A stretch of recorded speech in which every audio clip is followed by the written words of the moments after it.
I know this is a hard time for you, and I know you need your friends to console you, and it's kind of the opposite of a dearly loved one you've known forever passing, and then you've got to go through the grieving and things like that.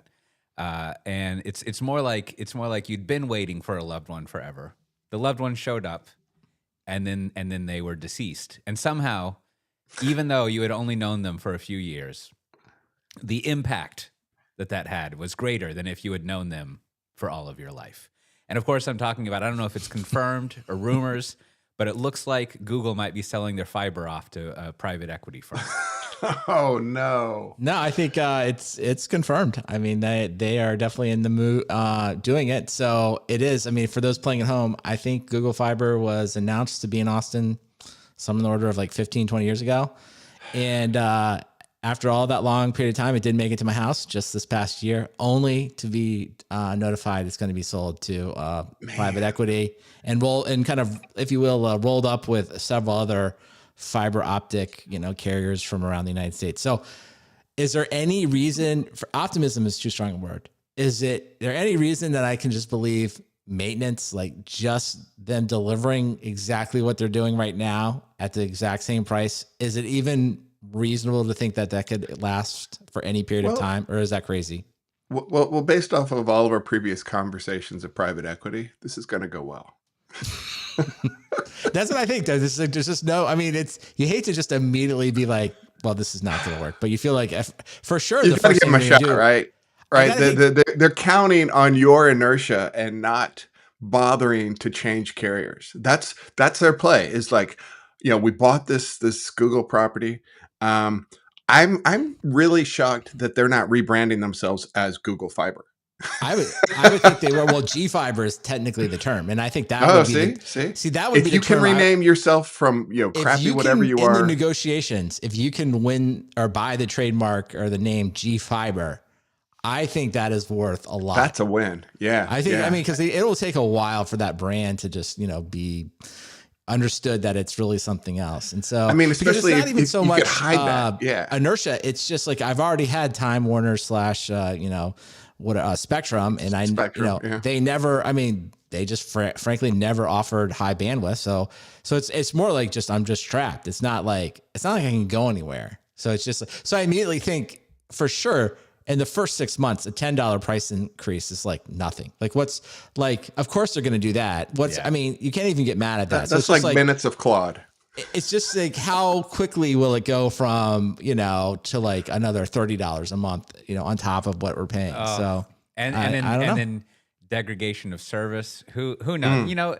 It seems like somebody should come up with a term. I think maybe that's right. I think maybe this a little bit of an optimistic case here. What if Google has spent all this money on the so-called dark fiber that I'm always hearing about, and it's all kind of like one of my phrases I use a lot nowadays. It's just melted gold under the bridge. What are you going to do, right? Yeah. And then so they go, and what they're selling to the PE firm is not the investment in getting all the fiber there, but it's just running the business. Yeah. Right. Yeah. And so maybe the PE firm is like, well, if we shut down that ridiculous Google Fiber store on 2nd Street, we've recouped it. Right. Well, the problem is they continue down that path. They're like, why do we have 2 support engineers for a city of 500 or 1 million, right? Or they could say, we listened to the podcast. Sorry, we haven't been doing advertising. We know that all these people have this. They already use like Ubiquity routers or something that you can plug directly into fiber. No router. Done. That would be. I actually have the Google router sitting in the box. I would gladly give it back to them because don't they rent that to you? No, it just comes with. See, I bet you they will in the future. This it just showed up, right? You had to have it.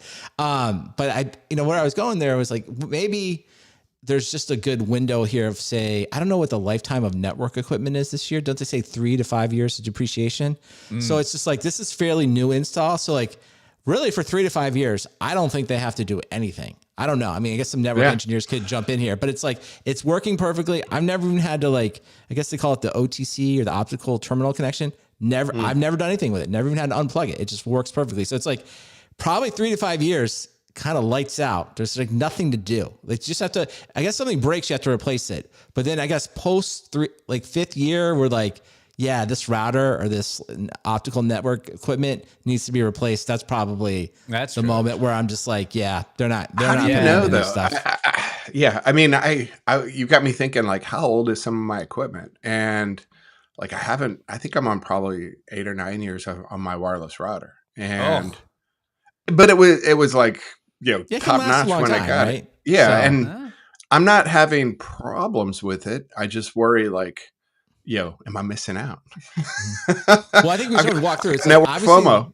The cable in the ground will not change. It's all passive. So that just sits there. They literally, unless something breaks, nothing to do with that. So it really just comes down to the optical equipment on the point of presence for my neighborhood, and then the interconnect to whatever, the rest of the internet. So it's like, I don't know how many racks it is. I'm probably invested in 2 or 3 racks to get to the internet. So I probably had 5 years before these racks they go end of life, before like Dell's like, yeah, we're not running, or I don't know. I guess not Dell, be like a Cisco. I don't even know who else is geared now.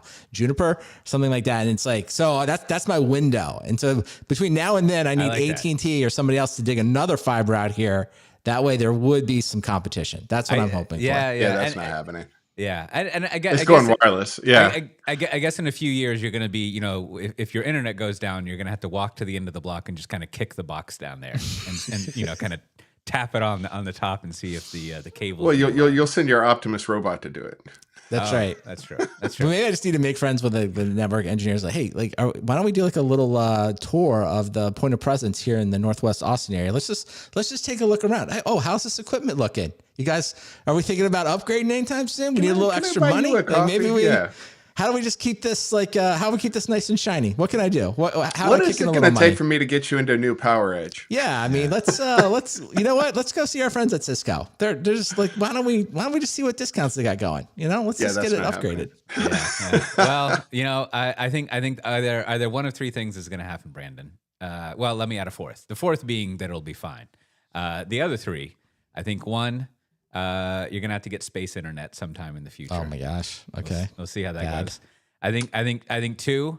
There might be some realized synergies where this is kind of rolled into another brand, and you're never really sure what's going on. But it's probably will be fine ultimately. Or 3, whatever the PE firm will do their job, and then in 3 to 4 years they'll sell it to another PE firm. And then you'll kind of like bounce up and down, and then the clock starts over again on and then you'll be a Time Warner customer again. Yeah, no, I'm betting on 3. The fact that this will be repackaged and packaged again and resold to like other aggregators is almost surely going to happen. Yeah. I like the idea. Just very, you don't have to pay those fancy SRE people anymore. They just it just works. Get Larry on it. Go kick the box. see what happens. Well, speaking of kicking the box, now, Brandon, you are our official keynote watcher here on Software Defined Talk. There's big NVIDIA show. I think they call it GTC. And what happened? You watched it? What's the skinny? So it was long. This one clocked in at 2.5 hours. 1 speaker, start to finish, for $100 of free money. Matt, do you guess who that 1 speaker was? Can you guess who it was? The only person that spoke the entire time? I bet he had a dashing leather jacket. Mr. Huang. Yeah, that's right. It was a little Jensen Huang. I thought the jacket was a little toned down because like one year he wore that like alligator or something. Alligator. It was like kind of like super sparkly. This seemed a little bit down. Now during the keynote, there was a point where he was holding up some of the equipment. He was just holding up the giant servers and things that they built. And did he strain? Then he had to like put it down, but clearly somebody wasn't there to wasn't ready to like get it or take it somewhere. And so he said this in the keynote. He's like, well, this is what happens when you don't rehearse. And I was like, yes, that was the message from this keynote. This keynote felt like someone had not rehearsed it at all, start to finish. Right. Man. So I was just like, this baby was all over it. It's just all over the place. That's also amazing. I would like to say I've seen some slide crimes in my day. Okay, I've seen some slide crimes.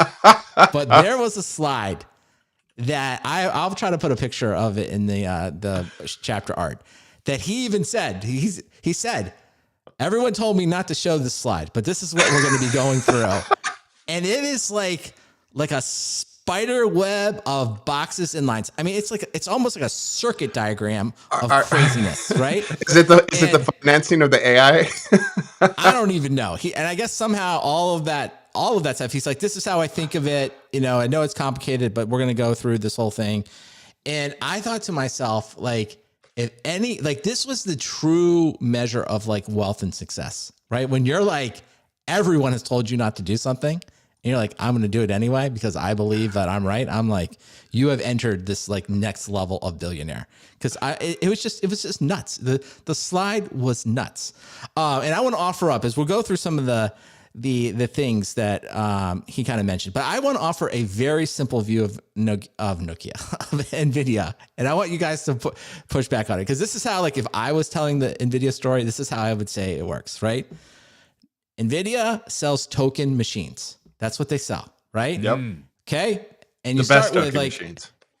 and that's exactly. And when we say best, we just mean they make the most tokens at the cheapest rate. That is what they are selling. Okay, very simple, and it's like, the first customer is like, well, people that can turn the token machine into things that tokens other people want. And that is all of our friends over at making the frontier models. That's of course, our newest friend, our best friend right now is Anthropic. But who knows? Next week we may like OpenAI, maybe we like Gemini. But like, you sell your token machines to them for a lot of money, and then what do? They go use it for training, right? Then at the end, they're like, whoa, we now have an application that creates tokens, and we can sell those tokens to like regular people, but we need more token machines. And they're like, we need more token machines to use all these people. And those token machines are used for inference, right?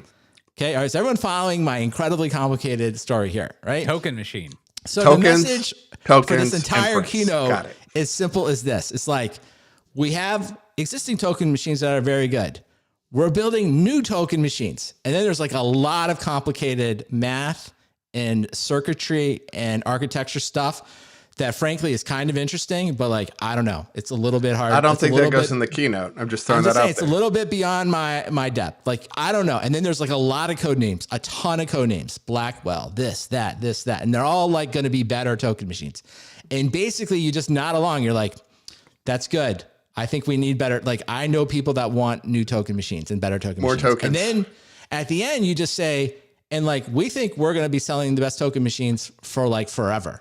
And then he did say, the one thing he did say, he said this number, he said, I think we're going to have 1 trillion in orders. And I didn't need to put a time on it, but I think he meant like next year or next physical year. So I think that is the entire thing. That's all you need to know about. Where are they at now? Like 500-ish billion. So like basically be double. Yeah. But I think this is the entire thing that you need to know about what's going on at NVIDIA. Now, have I oversimplified this to a point that you guys would be like, that's the synopsis I wanted. I mean, I think you boil the GTC down to faster token machines coming, sell more. Boom. That's keynote over. You have just covered why I get so fucking excited about chips. All right. Well, now the one thing he did like inside this like long keynote, there were so many different things he just talked about. But the thing that I thought he talked about that resonated with me about like why, because of course, like what's the common conversation? Are we in a bubble? Is everyone spending too much money? Like what's going to happen? And I thought he addressed this in a very simple way, although it was like buried in there. He said something like, he even started to use real numbers. He's like, I pay software engineers now $200,000. And then he quickly corrected himself. Oh, and base comp. Like, so I guess he wasn't talking about stock options. He's like, going forward, I think we're just going to give them each like $100,000 in token credits, right? Or in basic token budget. And he's like, because he's like and then he went on to say like everybody at NVIDIA is using some type of AI assisted code. And he mentioned Claude Code, right? He even talked about how great Claude Code is. Of course, we've talked at length in there. And I thought to myself, to me, I was like, this is the most compelling argument about like where the money's going to come from. And because as we've already covered at length on the show, it's like, yes, I can absolutely see every job being allocated thousands of tokens, especially at these kind of tech jobs. And that makes perfect sense to me that you would budget and pay for that going forward. And so therefore, where does the money come from? It just basically becomes like, call that like, I don't know, whatever you want to call it, productivity enhancement software, whatever. But every person is essentially getting a token budget. And I was like, I was sold. I'm like, makes total sense to me. I buy into that, and I buy into like that being the revenue story going forward. So I don't know, Matt. Maybe it was, you unfortunately were not on the great Claude Camp episode, so you didn't get to chime in. Like, what do you think? Maybe you bring some sanity to us. Like, do you believe a token budget for your job or your friends at formerly at Wiz, now at Google? Like, do you think in those terms going forward? Now I do. I think that makes pretty good sense. If you're like the CFO and you're like starting to think about this sort of stuff now, in addition to dealing with your $10 million a month cloud computing bill, the AI bill has entered the room, right? And you're like, okay, well, how do we start budgeting for this? I think now's the time to jump on doing a startup for AI costs. Yeah, FinOps. The tokens. The FinOps. Just make a quick pivot into this if you haven't already. It's always worked out in the past. Oh yeah. Well, look, I got the company I was at got acquired, so that's all that matters. Is leave a good corpse for somebody else to bury. So I think there's probably going to be a fair amount of work being done for like optimization, looking at like dealing with budgets and forecasts and getting your developers and your analysts and marketing and everybody to use the right tokens at the right speeds, because just like the old cloud cost days, this thing's going to blow up in your face. If you I want to go one step further, because on the money side, it's like it's on your CFO comment. It's not so much that like, not only has it come in as a line item, it's broken containment, because before all of this was in the IT budget, right? But now, this is not going to happen. And that's the case. That is the ultimate bull case, is that like absolutely the token budget is actually broken out of IT budget and is now like everyone's going to have to like put it on there. Every time you have a new hire, you're going to get added like some percentage of salary has to be allocated, just like you would for office space. Like healthcare. Yeah, and then it's like healthcare. Just like healthcare, people are going to be like, why does this thing increase 15% every year? Yeah, exactly. And it's like, and that you're going to have a token budget. I don't know. What do you think? Do you buy into because this is the ultimate bull case, right? This is why people would be like, it's really not so much. It's like it's like a new salary is being created inside a corporation. Absolutely. Well, I think you all touched on it. You got your token overhead. Right, just like you're saying was said in the talk, pay him a couple $100,000. That doesn't include all overhead, so you got to throw the overhead in. Now we kind of just Well, I don't think we skated over. We all saw it, but I think the problem is I don't want my base comp reduced and being given tokens.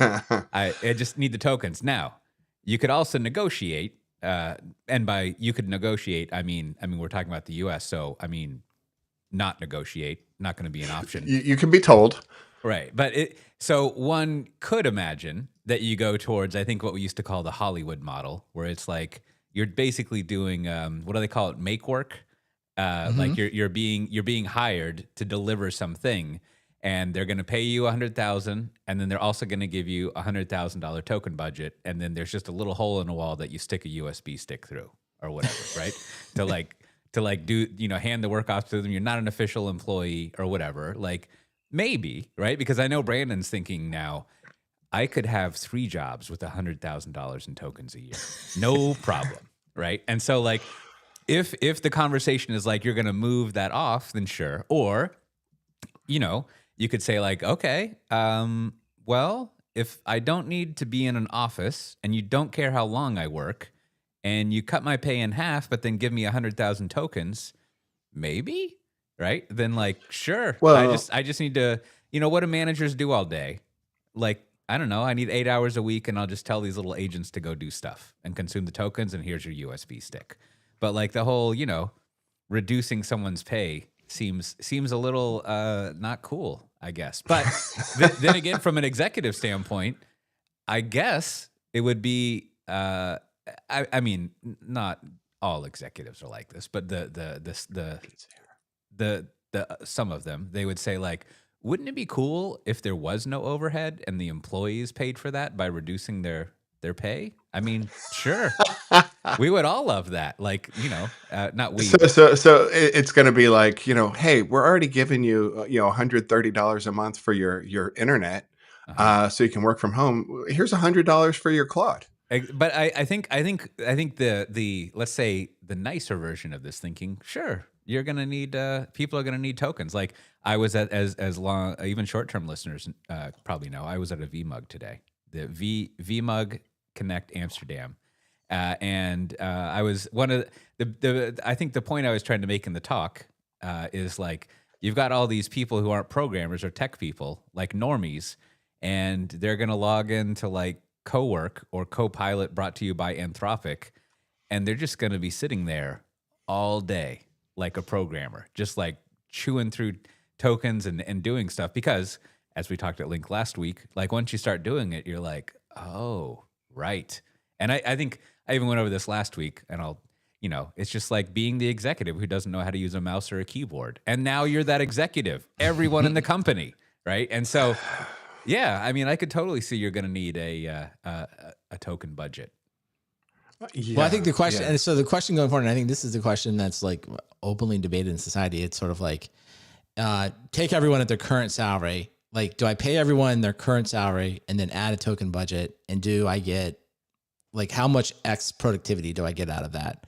Or vice versa, do I have to what you were asking, both of you were kind of alluding to, it's like, do I have to basically reduce salaries, make that the token, and then does that give me as much productivity as I already have? And I think that's kind of the question going forward for all companies. It's like, are you looking for productivity increases, right? Because that will generate growth and new revenue. Or are you looking to cut costs, maintain productivity, and you're not in that, and you don't think that will help you grow. So I think that's sort of like a million people are writing a million different articles about what will happen in the future. There must be some, would it be macroeconomics? I don't know which one. There must be some economics theory of you always want and need growth in your economy. And so you always need to be outputting more and then growing it every year. And you can only make money by not spending money for so long before you don't have growth. As you were talking about, like, right? Like, about a year in the future, your Google Fiber will just be extracting money from it. But they're not going to like be getting better and growing, right? Yep. And so similarly, if you do have people sitting in the equivalent of cloud code every day, the expectation is that now you can do like 5x money, right? Yeah. Like you can do more with the same instead of doing the same with less. Like I don't know if people like the same with less. The other part I always think about, like, and we do it on this show a lot too. It's like I think there's the like you kind of put in on the perch, like the evil executive is going to like reduce this, and all they care about is optimizing for money. Which, like, I get it. Like, I mean, to some degree, there's some truth to that. But I think if you're the executive in the thing about this, is like you need to be as worried as the employees, because whatever the thing that you're doing, the company that you've created, and the thing, whatever problems you're solving, the money machine you've created, it's going to be under attack just as much as the employees are under attack. Like, it's not so much, and I don't think, to be clear, like, I don't believe in the SaaS apocalypse, right? But I definitely believe people like, hey, we could build another solution. And we talked about this a little bit with, Square, right? The other day. It's like, they still have 4,000 people, but like, there's probably someone that's going to build Square with like 100 people, maybe less. And it's like, that's the real threat to Square. Not that it's really the threat to Square is some of the 4,000 people that you just fired are going to leave, create a company, and do it at a much more cost-effective way. And they're going to put your business, like, Jack Dorsey, if you will, is going to be out of business. So I think there's like, the idea that like being on top, while it certainly pays well, like, I don't know, almost like the stakes get bigger. You know what I mean? Like, we talked about this before a little bit, but I was a few weeks ago talking about how much I like the modern stack, as I was calling it, right? I just like use these smaller, in my world, simpler infrastructure services. And it's just like, I think if you're Google Cloud or AWS or anybody, like, you got to at least acknowledge that something's happening here. We got to at least look at this, and we can't just sit here and be like, oh, people are going to use us forever. So there's got to be a little worry, I think, at every level of the company. There's also, I mean, this is an interesting theory to play with, is the upward replaceability, I guess you could call it. And maybe at some point, I mean, if just to make it kind of ludicrous to make a point, if you could run, let's say, a large bank, to distinguish it from like top 10 global banks, but you could run a large bank with, like, I don't know, 500 people, right? Because they're all using these things. And then you go look at the executive staff, and I guess it would be the board with pressure from investors, or someone who owns some PE firm that owns like 2% of it. And they're like, so we got this C-suite, and they're running us about like $120 million a year for 500 people. Like, what are they doing? Like, can't we just like have one of those 500 people like write a prompt and like figure out what's going on? And they'll be like, we're the board. Like, I mean, what's happening? Like, I guess they got to go talk to the Senate at some point. Sure. Right. But I think it's like, I think the organizations, the board, the executives are sort of like some kind of regulatory, or call it like employment capture. Like, all of them are probably going to just, they're going to do the stuff like, well, like, you can, it's, as I like to joke, it's like always the authors, like, you could never replace my writing with AI. They're going to have that kind of thing. And what's going to happen is like some group will just leave and be like, no. And like in the banking's a good example, because there's that phrase or that category, neobank, right? NEO bank, where it's just usually like a banking that is only online, a system that is, all it does is have a great UI and a great experience online, and they just use other services. And then it's like, yeah, I don't like, if those kind of banks are like, we don't have like 3,000 Wells Fargo locations. We don't have an IT staff of like 5,000, right? They just and over time, that's what I think, that's the thing that people kind of see. It's like, and again, like, it's back to, well, what do we all do as regular quote unquote people? I mean, I think, everyone heard, Cote and I last week, and Brian did a great, graciously over at the Reasoning Show. I think he called it Code Red. His kind of pitch was like, he's seeing similar things. It's like, well, I think for all of us, it's like, go get great at these tools, because that's going to be the thing, whether that lets you make your own thing or lets you like go somewhere and be really, really valuable. And I don't know, like to your point, Cote, it's like, do we need lots of people managing like a 5,000 person organization and all this other stuff? Like, maybe those jobs aren't as needed as much either. So again, I think we should just distribute the worry and anxiety across every level of the corporation. I don't think it's localized to just the software developer, right? Yeah, I think it's the director, the VP, the CEO, maybe only the owner. Someone that truly owns a thing that has no people is probably happy. But if you own a big profitable thing and has lots of people, and people kind of have a little bullseye on you, you should probably be kind of worried. You should at least be thinking about it. And I like the vision, the notion that one of the many that we talked about here, which is like, well, everyone can be more productive, and so things will grow and we'll do more, not just do the same for less. It'd be cool. That would be nice. It would be cool, nice but vision, but right? I'm the skeptic. Yeah. Yeah. Or we'll just lay off everybody to make our way to higher profitability, and those who stay can be expected to pick up the slack. We'll see. Yeah. Well, let me give you some. Let me frame up like a couple more things from this before we move on here. And it's like, I just wanted to let you know that what I'm calling I guess I'm gonna call it the bullshit crazy project that really has no reason to exist. Well, they're still creating those in this world of AI, and I'm going to call it Nemo Claw. That was NVIDIA's derivative of OpenClaw, which they have now, I guess, made an open source project that is ostensibly a quote unquote more secure version of what OpenClaw did. And they talked at length about what it was. And I think to myself, nobody is going to use Nemo Claw. Even the name is ridiculous, right? And it's just like, this is when you have too much money and too much time. Now, he did give an example of like, he kind of said, hey, this something along the lines of an AI solution, a Claude Code, an OpenClaw is going to be like a new way of interacting with a computer, like a new kind of operating system. I can get behind that. Again, see last episode where we talked at length about Claude. But the fact that like they went out and they created this entire project which I think nobody wants, that I think is going to quickly become like a ghost town of just like a relic of not. And it's just like, to me, it's like, why are you funding this stuff? Like, I know you have infinite money. I know it doesn't That's why. I know it doesn't cost you anything, but this is back to the whole That's point why. about like, what are you doing? Like, why is there no one involved? Like, why doesn't anyone ask these questions? And I know why people don't ask these questions, because like they're getting huge stock options. They're making millions of dollars. Why would you jeopardize your career by telling Jensen that his slides are ridiculous? Why would you ask him to rehearse? Is a ridiculous project with a stupid name, right? And you're just like, what is going on? So fear not. OpenAI and all of AI has not prevented ridiculous projects from still being launched in keynotes where thousands of people are watching. I think this is a regular, what I'd like to think of as a situation that I call the yes, Miss Lincoln, but how was the play?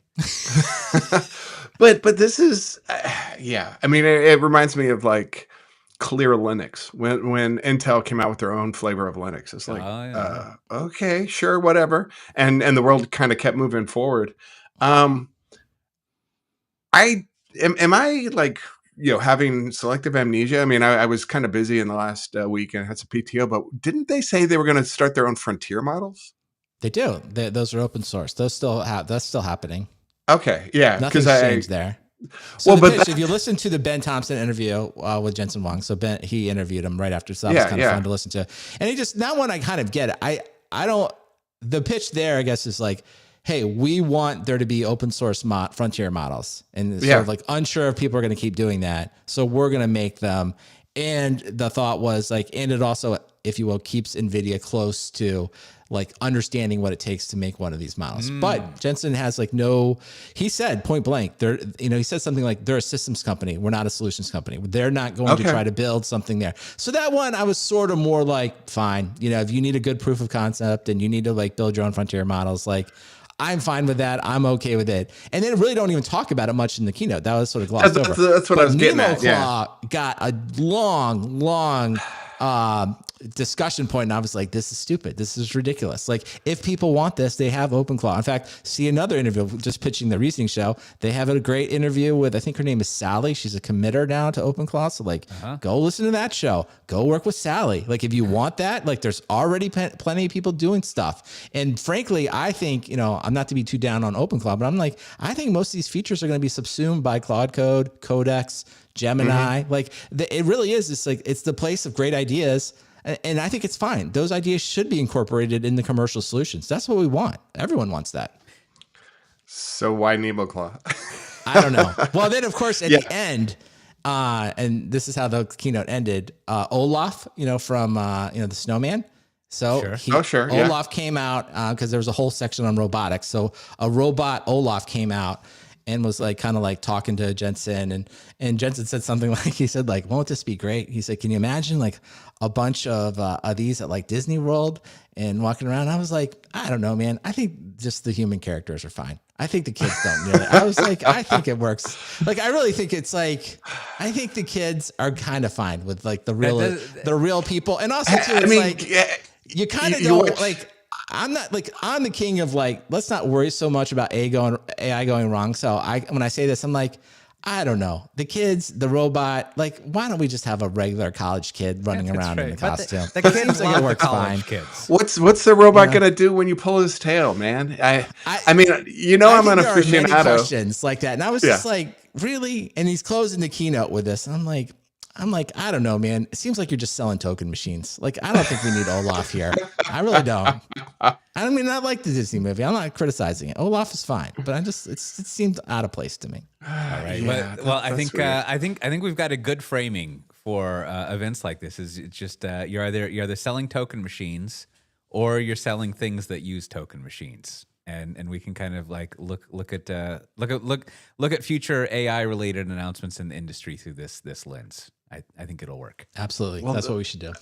I think we're going to have to start, for Cote's entertainment, we're going to have to start deep diving on like AMD and Cerberus and everybody else doing inference token machines, right? Yeah. We gotta get on that. Network. I gotta say, like, I like chips, but like, I mean, the one thing I give him credit for, like, he goes deep on some of this, especially this new acquisition, Grok. But it's not it's not with the K, it's with the Q. So it's like the hardware. Of course. Yeah. And it's like, I mean, at the end, I'm just like, he went through all this detail. I was like, if you say so. Like, I don't know. I have no idea. Like, I mean, I'm just like, I mean, it sounded great to me. I'm like, yeah, another cache, more memory. I'm like, great. I mean, I don't know. So if you ask ChatGPT or whoever to summarize the keynote, they could probably get it down to a solid 2 sentences. Well, I mean, this is just, I don't know what else to say about it. It's just like, when you become so successful, I mean, it's living proof of like, when you get to a point that you refuse to be edited, like, it just like it's almost like the bubble talk we talked about before. It's like, we have to be worried. Like, if we say this time is different, that we've maybe crossed the threshold, like we're now we're in a danger zone. Right. But I think we crossed it last week when we said like, we're kind of feeling it's different, but we knew when we crossed the line, we're like, we're in a real danger zone. I think when you're at a point where like, I'm not rehearsing the keynotes for like a major corporation, and someone tells me like my slides may be too complicated and I just don't hear it. I'm like, you're in, like, I bet you presented today, right? Like, I bet you rehearsed some for this. Like, I mean, yes, right? I mean, and no offense, Cote, like you weren't in front of 18,000 people. I'm sure you had a very nice audience. No, more like 18. There weren't millions, I don't know, thousands of people watching. It's like, come on, man. Like, I'm giving you 2.5 hours. Like, I need this to be tight. Right. And I don't, and also too, like when you're picking up the hardware and you're just kind of, it's like, that looks like a heavy server. Like, what do you want me to do? Like, I mean, there's like nothing for me to take from that. It's like, yeah, it looks really complicated. It looks like it needs to be in a data center. It's like, I don't know. I don't know what to do with it.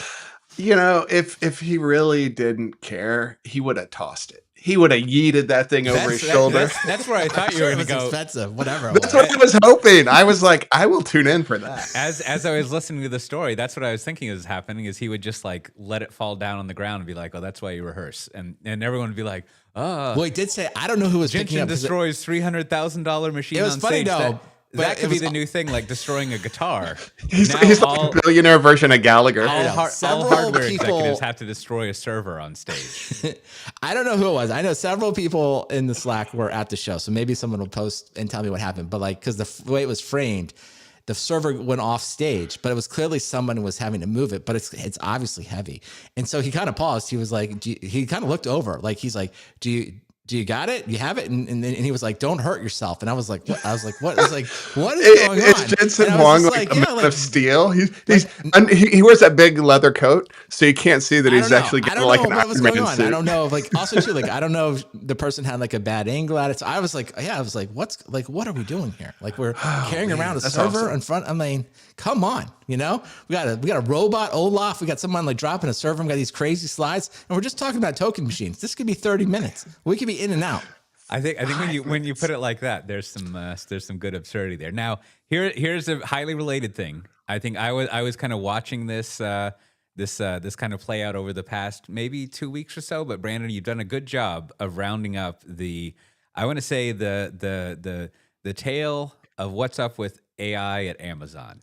And I think the tale is in several parts. The first one is that I don't know, there was some uptime problem because of AI maybe, and maybe it was the AI's fault, or I think eventually a human was blamed. Sure, the AI was like, "Damn, Skippy." Good avoiding. I'm sure the AI was like, "Yes, boss, whatever you say." That's right. Wink, wink. And then I think I read another piece that this was in the Guardian. It seemed like it was from people who no longer have a job at Amazon, which no discredit to them, but whatever. Extra grind. They were making a pretty good case that people are going around saying they need to use a lot of AI, and they were kind of like, so we did, and right, and so there's this kind of like pushback about is it the same amount of work, is it less work? Which, to footnote on that notion gets back to a little bit of what we were saying is that's a whole other angle of AI use, is like, are we talking about doing more or less work or something else? But maybe that's to think about at some other point. And then, of course, there is the industry-wide thing of like, oh, we're laying off all of these people because of AI. But I forget when we talked about Amazon laying off people, I think it was because of their culture. That was the reason they were laying people off. That was the stated reason, yeah. Not AI. So it seems like what we're seeing however it's getting out, we're seeing kind of like the AI rolling into a company here, and the various ways that like AI transformation is playing out. So I just wanted to play that back. I think we got a live one here. We can test out how the AI stuff is working, and what better place than at Amazon, where like the people know what they're doing, right? I mean, know what they're doing in the sense of they know about computers and how these things work, right? So they know how to handle the stuff, but they're still doing something weird. So I think we might have a good case study playing out for us here. Well, I think, but it's just one of these things where I guess it's just almost like narratives fighting. It's just like Amazon or AWS, they just clearly don't want people to believe that AI is the reason something went wrong, right? That seems to be like overall, they just cannot accept that. Now, on the other side, there's a whole bunch of people who maybe have been laid off and the press that like know that if you write a story that says like, look, AI is not good, it's failing, that's going to get a lot of people are going to read it. Like a lot of people want to read that story, right? Because they're like, yeah, see, AI is not that big a deal.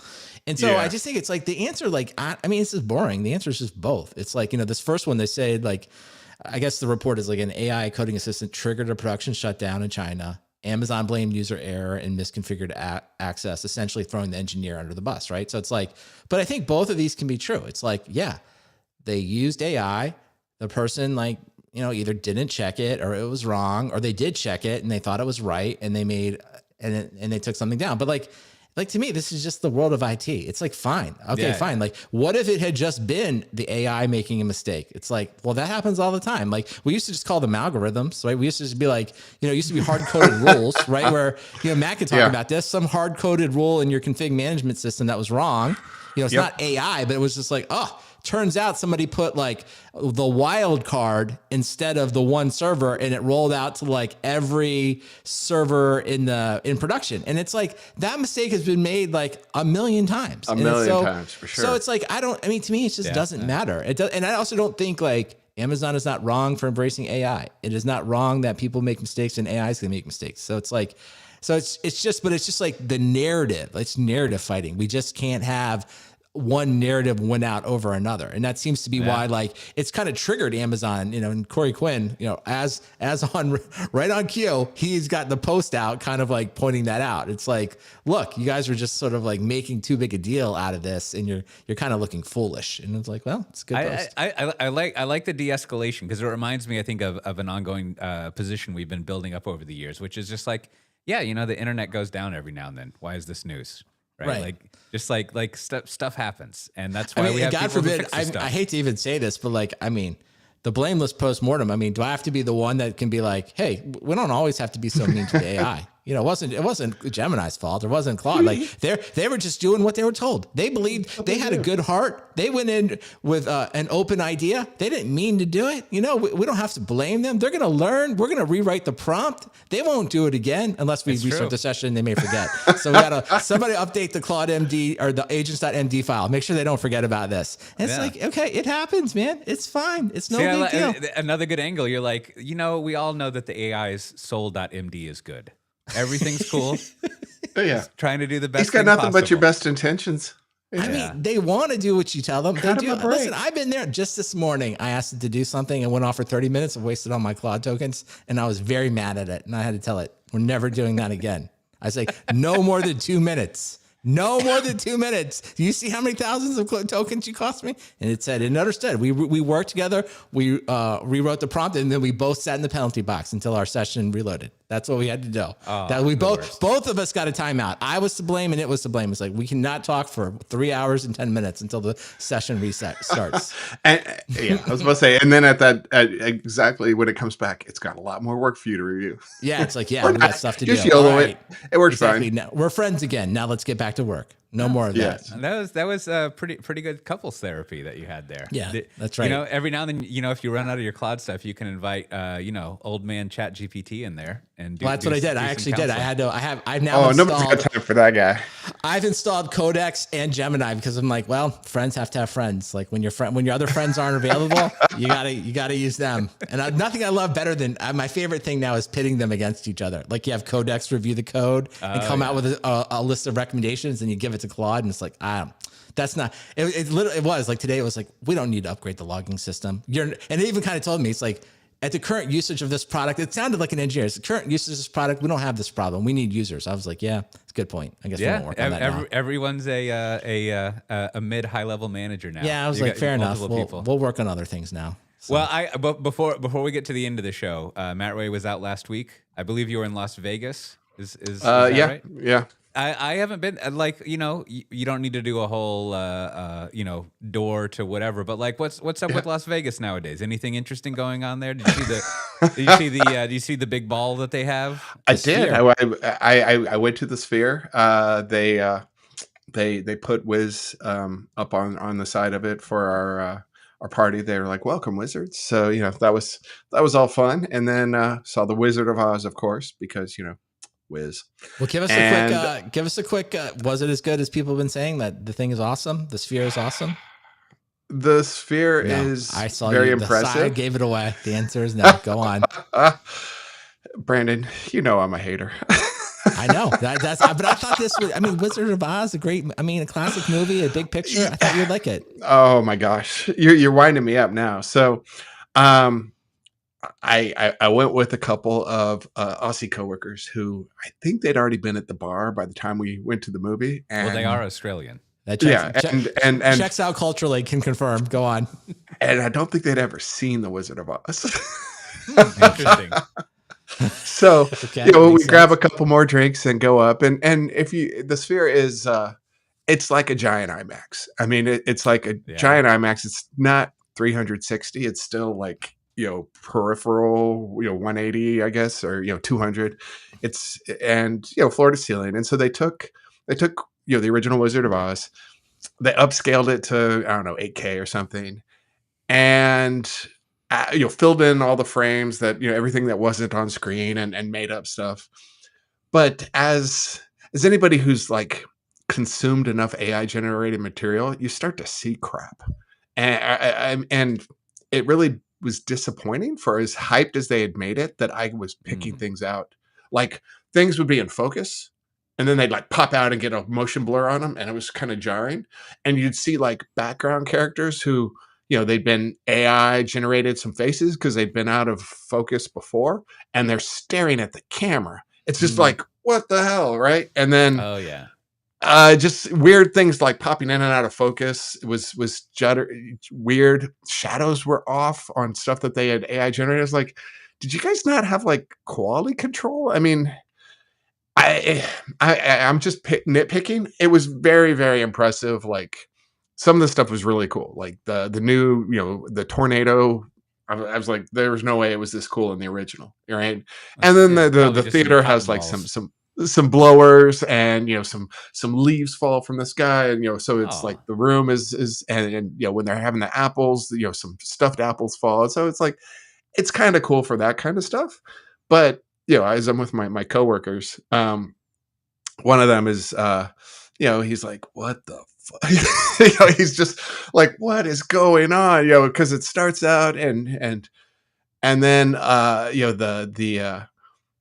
he's starting to just give this like ongoing commentary, like what the, he liberally using the F word, and just what is that? Why is this? I don't understand. And then when the Munchkins come out, a great recording right there. I know, because I'm laughing. I am just nonstop laughing listening to his commentary. And the Munchkins come out, and he's like, nobody told me there'd be fucking midgets, and he gets up and leaves. Wow. So. I continued to enjoy the movie, stayed through the whole thing. It's definitely impressive, but I for as much hype as they've given the AI stuff, I've seen similar stuff in video games, and I was underwhelmed. I guess the big thing, the fact that it was like completely immersive doesn't sound like it was that big a deal to you. And the fact that it was, I would say it's like going to a good IMAX. But so some of the stuff they did was good, and some of it was just jarring. All right, well, you're the first person. Everyone else that says, they're all like, "Oh, you got to see it. It's great. Definitely do it." So no. I think most people probably won't notice. It's like when you put video files in front of a TV and they're like, why is the motion blur on? Right. Or, why, your contrast is way off. It's like all the little things that, once you kind of notice that stuff, you become pickier and it just bugs you. And, sometimes you got to let it go. There were, I definitely enjoyed a lot of it, but also there were times where I was just like, God dang it. Why am I seeing these things? I think you said it well. You've just seen too much. Like, I've seen too much. Exactly. Been through too many things. Yeah. So, that was, we went to that next, and then, they announced the Google acquisition went through. So, all the Wiz people becoming Google employees. So that'll be exciting. Yeah. And then, everyone's getting their Chromebooks. I don't know what we're getting. Yeah. They're, there's an FAQ. It says, stay tuned. So, well, it's going to be a new series. Matt joins Google. Maybe Matt will also share some stories about like, what is it like to be onboarded at Google? Dun, dun, dun, dun. Yeah. Yeah. You can tell us what Soroder's desk looks like. Go visit him. Yeah. Give him some maybe there'll be an RTO declared. I don't know. We'll see.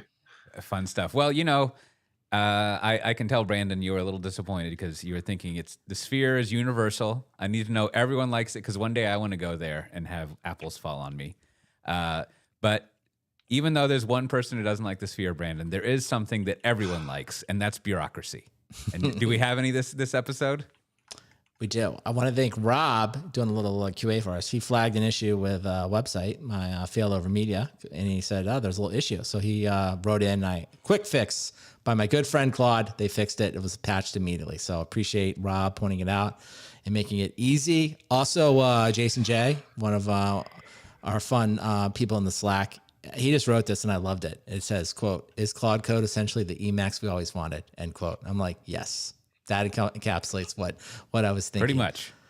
With no also, list. if you would like a little YouTube exclusive with a friend of the show, Barton George, we recapped Scale 23X. That's a show both I think Cote and Matt have been to in the past. Barton was out there, so we got on and he gave me the lowdown. Here's what was going on. I think we covered 4 or 5 talks that he thought were interesting to talk about. So if you want a little bit more content and you want to run it in the YouTube player, put it on. Let me know. If you watch it, I'm very interested if you enjoy YouTube exclusives or if you would prefer that I put everything in the podcast feed. But check all of those things out. And of course, if you would like a sticker, all you have to do is send your postal address to stickers@softwaredefinedtalk.com.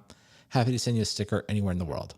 I like the video exclusive. Only available in video. Fantastic. Dun, dun, dun, dun. Well, there are some things that are only available in MeetSpace. A lot of those are conferences. You can watch the recordings afterwards. Sometimes they're live streamed. Next week here in Amsterdam, we've got KubeCon EU. That's a big conference. I don't think anything needs to be said about that. I'll be there, of course. Thanks to them, the Linux Foundation or CNCF giving me a media pass, as they do for this podcast all the time. So that'll be nice. Go see some media things, catch up with my old friends and bang around there. It'll be good. The VMUG was at the same conference center, so it's a pleasant bike ride, except for 1 or 2 hills here and there. But it'll be great. And then there's also DevOps Days Atlanta coming up April 21st and 22nd. DevOps Days Austin, May 5th to 6th. And then there'll be We Are Developers, which I'll be speaking at in Berlin, July 8th to 10th. And there's still a lot of VMware user groups, or VMUG Connect as they call them. Minneapolis, Toronto, Dallas, Orlando. And if you want to see links to that stuff and things that we didn't talk about, several things that we did, you can go to softwaredefinedtalk.com/564 to check those things out. Now, you know what I'd like to check out this episode is Matt Ray's recommendation. What do you have to recommend? Well, I'm going to give Brandon a quick shout out for the mobile passport control. The global entry is shut down right now. So coming across, it was pretty much the exact same experience as global entry. Like, register, get the app, register, get your phone on there, check in when you land. And I walked right through, no stopping. So, thanks for that. I'd been warned about global entry being down, and if it wasn't for like TSA pre, I don't know if I would sign up for it again. So, we'll see how that rolls. But, my actual pick is, it's an old conference talk that I hadn't seen before, but I for some reason it popped up in my feed a couple times. Caleb Sasser, who's one of the folks at Panic Software, who we use a number. I've got a couple of their products. He gave a talk at the XOXO conference in 2024 called the McDonald's Centralia Mural. It's awesome. So I don't want to spoil it for you. Just know that the highlight for me was the crucifixion scene with Ronald McDonald. So go for it. Just watch the video. Just watch the video. Just because it's about enjoying your work and leaving something for other folks. So I definitely enjoyable and just it's just a good talk. Heartwarming. How about yourself, Brandon? No AI. Nice. Well, I like those recommendations. Now I have to go watch that. So a couple things. One, if you want to see this week's my recommendations for the podcast that I'm going to recommend, you have to subscribe to my newsletter exclusive. I have a lot of exclusives on this show. Failover Media. So go to Failover Media, subscribe to the newsletter. This week, I'm going to recommend a podcast that talks about is there really an AI bubble? And this person makes a pretty good case about why there was. So I think it's pretty good. So yeah, but I'm not gonna tell you now. You have to subscribe to the newsletter to see which one it is. So there you go. That's a tease. That's a professional tease. Also, I've discovered a new skill, another AI service I like.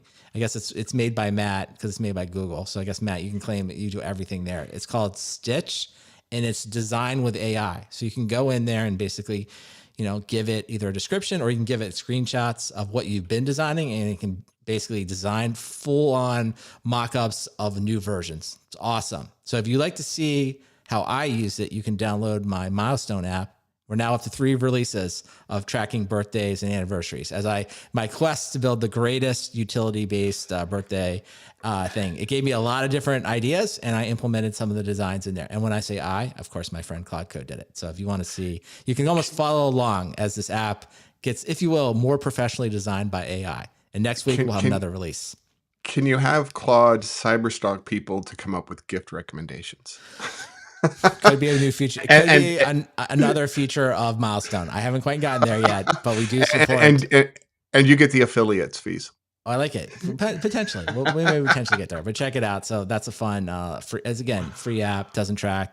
I'm not making any money. So it's a fun thing. So there you go. Check it out. But if I could make money, I would. And then finally, because we can't go a whole episode without me recommending multiple things from Claude, my new favorite command is /insights, where Claude goes through and looks at all the things that you've been doing and tells you what you've been doing and kind of gives you a profile of who you are and like how you're using it. And then of course you can take that report, give it to Claude and talk about it. Be like, is this good? Is this bad? And I'm just like, it's awesome. So I think I made Cote do /insights as well. So and I don't know, I assume the other ones probably has something similar, but it definitely, if you've been using Claude for a while, it's kind of enlightening. It's almost like a weird performance review of your usage. And that's what I was going to say. It was kind of, but it's really, I thought it was cool. I thought it was pretty insightful. So /insights, if you're a Claude Code user. Yeah, it's exactly like it's what you think a performance review is supposed to be about, and except it's couched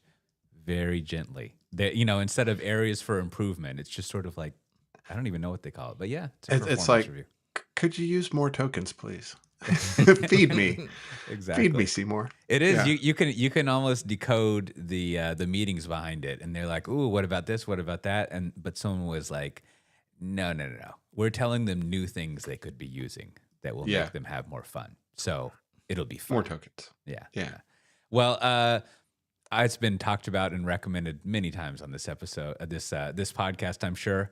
But I finally, as with all things, it takes me several years to get around to it. I finally got a Ubiquiti router thing, and look at you! I plugged it in, and I was not only is it delightful, but also it just plugs directly into the fiber that I have, which I don't know if that's a socialist thing or why that's possible, but it just seems like that feels like a whole other dimension that I don't need to have this weird Zyxel thing hooked up to it.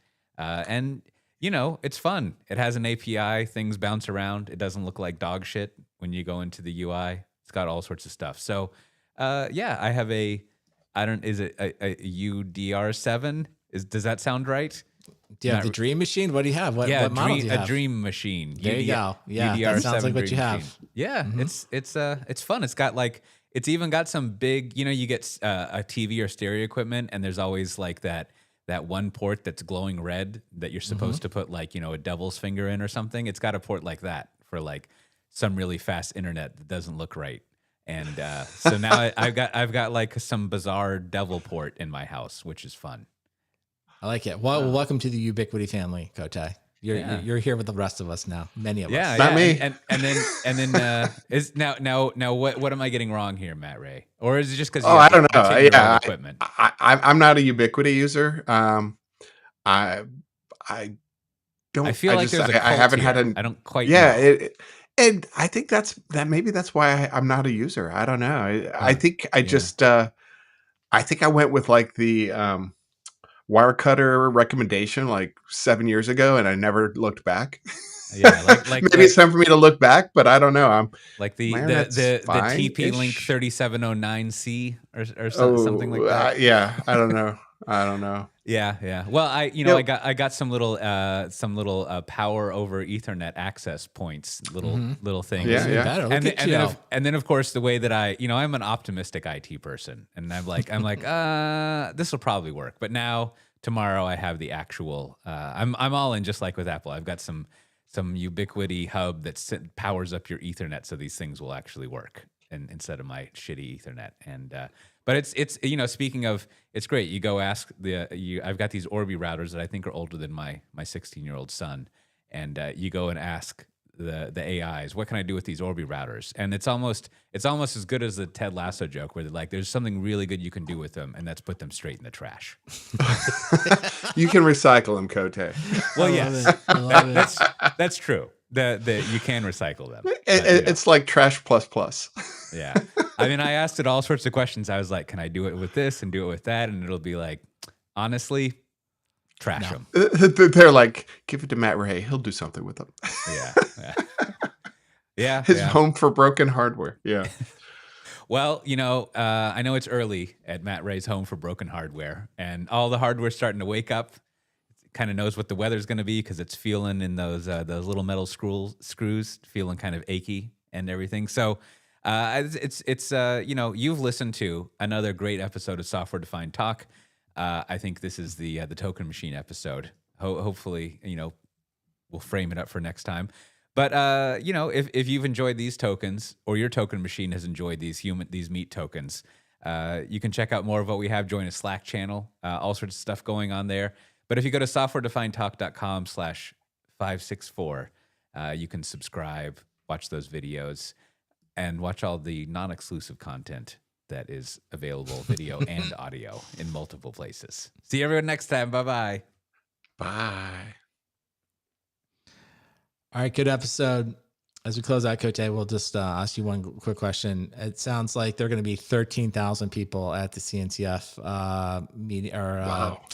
Whatever, European, KubeCon next week. So how many of the 13,000 are you planning to meet? Like a couple, maybe 2,000? What's your goal? Yeah, I mean, I thought it'd be more realistic, maybe like 900. That's what I'm. Did you get a Cote booth? Yeah, exactly. Yeah, it says come not talk to me. I think yes. That is perfect. Yeah.